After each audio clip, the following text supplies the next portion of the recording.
Dan kita akan coba lihat apa yang terjadi setelah data inflasi tadi malam, termasuk beberapa kabar penting yang tidak bisa dilewatkan, terutama kaitannya menjelang keputusan Bank Sentral minggu depan. Oke, ini dia ulasannya. Yang pertama adalah apa yang menggerakkan market. Ada dua hal di sini, yaitu terkait dengan data inflasi Amerika tadi malam dan juga terkait dengan laporan terbaru terkait dengan negosiasi upah di Jepang. Oke, kita lihat terlebih dulu inflasi Amerika. Tadi malam dirilis dengan angka di atas ekspektasi dan salah satu catatannya adalah core CPI untuk basis tahunan yang berada di angka 3,8% dari ekspektasi 3,7%. Oke, kalau kita lihat di sini angkanya jelas memang angkanya di atas ekspektasi, tapi tolong lihat bandingkan dengan previous atau prior yang ternyata bulan sebelumnya berada 3,9%. Ini artinya sedang mulai penurunan atau lebih tepatnya memang cenderung turun ke 3,8%. Walaupun ya secara ekspektasi memang tetap di atas 3,7%. Kemudian di basis bulanannya juga naik ke 0,4%.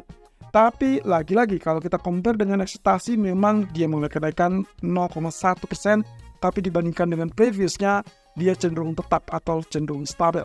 Nah ini dia teman-teman. Hal yang sebetulnya menurut saya tidak terlalu mengagetkan dan tidak terlalu mengkhawatirkan. Malah kecenderungannya rilis data kemarin itu kecenderungan masih tetap berada di dalam zona yang kita perkirakan dari previous dan juga data ekspektasi. Jadi hasilnya sebetulnya nothing to be worried. Kemungkinan Fed masih tetap akan memangkas suku bunga di tahun ini. Cuman masalahnya adalah kapan waktunya dan itu yang akan kita dengar dari laporan ataupun keputusan di minggu depan. Jadi ceritanya adalah terkait dengan keputusan bulan Maret. Seperti yang saya pernah bilang sebelumnya, sejak awal bulan, sejak bulan lalu, bahwa data ekonomi untuk bulan Maret ini kemungkinan bukan untuk keputusan bulan Maret, melainkan untuk at least ada gambaran dot plot yang akan diperbarui oleh Fed di pertemuan mendatang terkait dengan apa yang akan dilakukan di mungkin kuartal kedua atau bahkan kuartal ketiga 2024. Nah jadi, kalaupun misalkan di bulan Maret, kurang lebih tanggal 20-21 Maret kita akan melakukan pertemuan, Fed tidak akan menaikkan ataupun memangkas suku bunganya. Melainkan kali ini mereka akan terfokus, atau pasar akan memfokuskan diri dengan apa yang dikatakan oleh Powell dan juga kaitannya dengan dot plotnya mereka. Nah, jadi kondisi ini kemungkinan belum akan mencerminkan perubahan sentimen. Sampai sejauh ini, ekspektasinya adalah terkait dengan apa yang dikatakan oleh testimoni Powell di minggu yang lalu, bahwa mereka bisa atau terbuka untuk melakukan pemangkasan. Terutama jika data inflasi ataupun bahkan data laporan dari ketenagakerjaan yang kecenderungannya mulai melunak. Nah, di sisi lain, laporan terkait dengan data kenaikan upah. Kemungkinan sudah di ACC, sudah disepakati dari beberapa perusahaan besar, dan pengumuman yang paling besar di sini adalah Toyota. Dengan mereka mengabulkan permintaan ataupun tuntutan upah sepenuhnya dari konfederasi buruh mereka. Nah, sebagai contoh misalkan beberapa perusahaan lainnya hanya kecenderungannya 3/4-nya, tapi angka ini relatif lebih baik daripada tidak sama sekali. Dan ya, kita tinggal tunggu beberapa hari ke depan, tanggal 15 adalah deadline yang diharapkan rilis laporan kenaikan upah dari beberapa perusahaan besar dan juga beberapa perusahaan kecil lainnya. Nah, of course ini akan menyambung juga dengan keputusan BOJ, karena seperti yang sudah sempat kita gambarkan sebelumnya, bahwa Kazuo Ueda, Gubernur BOJ, cenderung menantikan laporan kenaikan upah ini sebagai salah satu syarat untuk BOJ mulai mempertimbangkan keluar dari suku bunga negatif. Oke, kita tinggal tunggu saja sampai minggu depan. Tapi yang jelas, kabar ini harusnya menjadi positif untuk yen, Japanese yen, dan itu berarti yen menguat versus dolar, dan itu akan berdampak kepada setidaknya ada tekanan juga untuk dolar. Jadi, yes, walaupun data inflasi tadi malam sedikit mengangkat moral untuk US dollar rebound, tapi ingat, itu sangat wajar. Secara teknikal juga kita butuh rebound dari teknikal dolar, karena memang 1 minggu terakhir kecenderungannya tertekan. Jadi, apapun yang terjadi sebetulnya ini masih tetap dalam faktor yang normal. Nah, kemudian kaitannya dengan ekspektasi berikutnya adalah CME Fed Watch Loss yang kita lihat sebelum data non-farm ataupun data CPI, ekspektasi untuk pemangkasan di bulan Juni berada di angka 59%-an. Tapi apa yang terjadi setelah data NFP dan juga data CPI tadi malam? Ya, kita gabungkan saja, ternyata angkanya cenderung turun ke level 57%. Jadi sebetulnya tidak ada hal yang dikhawatirkan karena kenyataannya ekspektasi tersebut tidak berkurang terlalu jauh. Jadi itulah yang membuat saya cukup optimis bahwa sentimen market sampai saat ini belum berubah total. Ekspektasinya mungkin tidak akan terjadi Maret, tapi antara Mei atau Juni. Dan yang paling besar, kemungkinan di bulan Juni.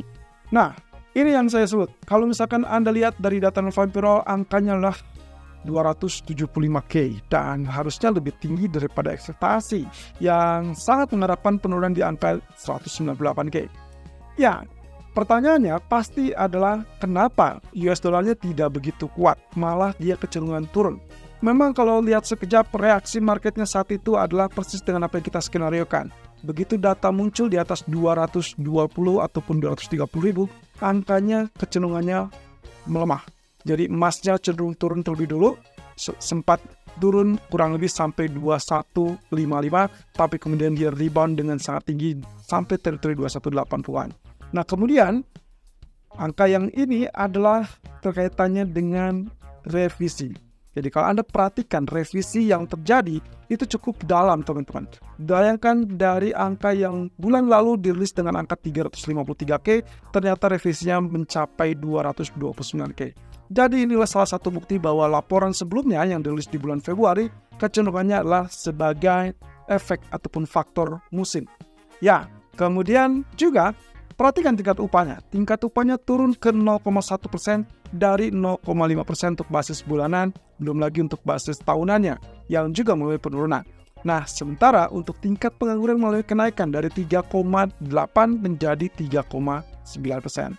Ya, of course inilah yang membuat kenapa dolar kecenderungannya tidak mengalami penguatan, karena ingat bahwa yang diperhatikan oleh Fed adalah data ketenagakerjaan, dan itu berarti NFP hanya sebagai salah satunya, karena komponen lainnya yang juga harus diperhatikan adalah tingkat upah dan juga tingkat pengangguran. So, itu adalah alasan sempurna kenapa emas nyaris sentuh level 2200 di hari Jumat kemarin. Kemudian ya di hari Selasa anti klimaks, karena memang data ekspektasi melebihi atau data aktual melebihi ekspektasi untuk inflasinya, walaupun tidak sedemikian dasarnya. Jadi, kalaupun kita bicara tentang penurunan emas, saya rasa itulah penurunan yang memang dibutuhkan, koreksi yang dibutuhkan, karena memang emas sempat mengalami kenaikan dari sejak tanggal 24 Februari yang cukup signifikan, dan rally tiada henti, jadi memang secara normal harusnya akan terjadi koreksi. Jadi, saya perkirakan hari ini memang masih mengalami penurunan. Tapi setelah itu, hati-hati, karena market mulai counting down to FOMC meeting minggu depan. Jadi kalaupun misalkan dikaitkan dengan BOJ yang lebih dulu akan menaikkan suku bunga, efeknya tentunya itu akan melemahkan US dollar, dan itu berarti emas memiliki kesempatan untuk mengalami rebound. Jadi hati-hati, emas kemungkinan turun hanya sementara. Nah, satu sisi, lalu apa yang terjadi dengan Jepang? Ya, seperti yang sudah kita kabarkan jauh-jauh hari, bahwa kunci utamanya adalah kenaikan upah. Dan persis dengan apa yang disampaikan ataupun yang diinginkan oleh Kazuo Ueda, Gubernur BOJ. Jadi kita tinggal lihat tanggal 13 sampai 15 Maret diharapkan semuanya sudah rampung, dan diharapkan mayoritas memberikan kesepakatan untuk kenaikan upah. Dan ini yang menjadikan kunci utamanya. Kalau misalkan kenaikan upah tersebut bisa melewati ataupun melebihi tingkat inflasi mereka, otomatis BOJ akan segera muncul dengan kabar bagus, yaitu menaikkan suku bunga, dan itu berarti juga dengan artian yield curve control akan dihapuskan. Tapi rumornya untuk sejauh ini adalah minggu depan kemungkinan tidak akan terjadi kenaikan suku bunga, melainkan akan terjadi dihilangkannya yield curve control. Apapun itu teman-teman, itu responnya adalah sama, yaitu terkait dengan penguatan yen terhadap US dollar. Dan itu berarti hati-hati dalam beberapa hari ke depan, kemungkinan dolar akan kembali melemah, dan itu akan digunakan sebagai kesempatan untuk emas ataupun bahkan pasar saham mengalami kenaikan kembali. Dan akhirnya terkait dengan crude oil, kenapa dia gagal terus untuk tembus level $80? Ya, kalaupun bisa kita lihat sebetulnya penurunan juga tidak terlalu menakutkan juga, karena lagi-lagi tertahan di antara level 76 dan 77. Jadi tolong perhatikan level resisten dan juga support psikologisnya.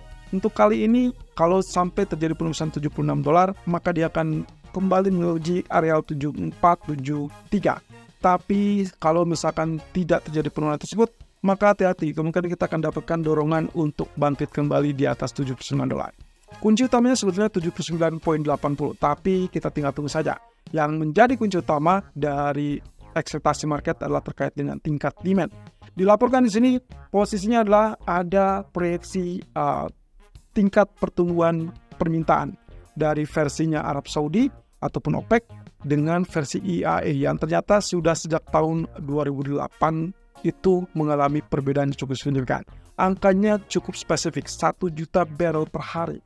Ya, ini yang membuat kenapa crude oil kecenderungannya agak sulit untuk mulai kenaikan, karena satu sisi IEA melaporkan pertumbuhan permintaan global itu kecenderungannya adalah menurun. Sementara proyeksi dari OPEC kecenderungannya adalah meningkat. Jadi mana yang akan kita pakai, dan itulah posisi dilematis bagi market. Tapi yang jelas, apa yang terjadi dengan ekonomi China itu akan menjadi catatan khusus, karena mau tidak mau pertumbuhan China itu akan sangat mempengaruhi juga permintaan terhadap bahan bakar ataupun dalam hal ini adalah minyak mentah dunia. Nah, otomatis demand dan juga supply akan menjadi sorotan utama, dan untuk kali ini nanti malam kurang lebih akan kita dapatkan laporan dari Amerika, crude oil inventories. Kalau datanya relatif sinkron dengan apa yang disampaikan oleh OPEC, harusnya akan terjadi pengetatan supply. Jadi saya rasa siap-siap saja kalau memang ternyata nanti malam akan terjadi perubahan yang cukup besar. Tapi kalau tidak, well, at least tunggu sampai level $75 untuk Anda mulai bergegas membeli, atau tunggu sampai teritori 80 betul-betul ditembus. Nah, untuk hari ini, kurang lebih di jam 2 sore hari kita akan melihat data GDP dari Inggris. Dan itu sebagai salah satu indikator data ekonomi yang menurut saya jauh lebih besar untuk hari ini. Ya, perkiraannya adalah 0,2% dari minus 0,1. Ini adalah angka yang cukup signifikan jauh, teman-teman. Artinya, kalau memang ternyata angkanya menjadi positif kembali di atas 0%, pound sterling kemungkinan akan mulai kenaikan. Tapi sejauh mana? Karena kemungkinan potensinya agak sedikit kurang menggigit. Karena di sisi lain, data manufacturer ataupun data industrial production kecenderungannya diharapkan mengalami penurunan. Jadi kalau datanya mix, hati-hati, kemungkinan kenaikannya hanya sesaat, kemudian dia akan kembali turun.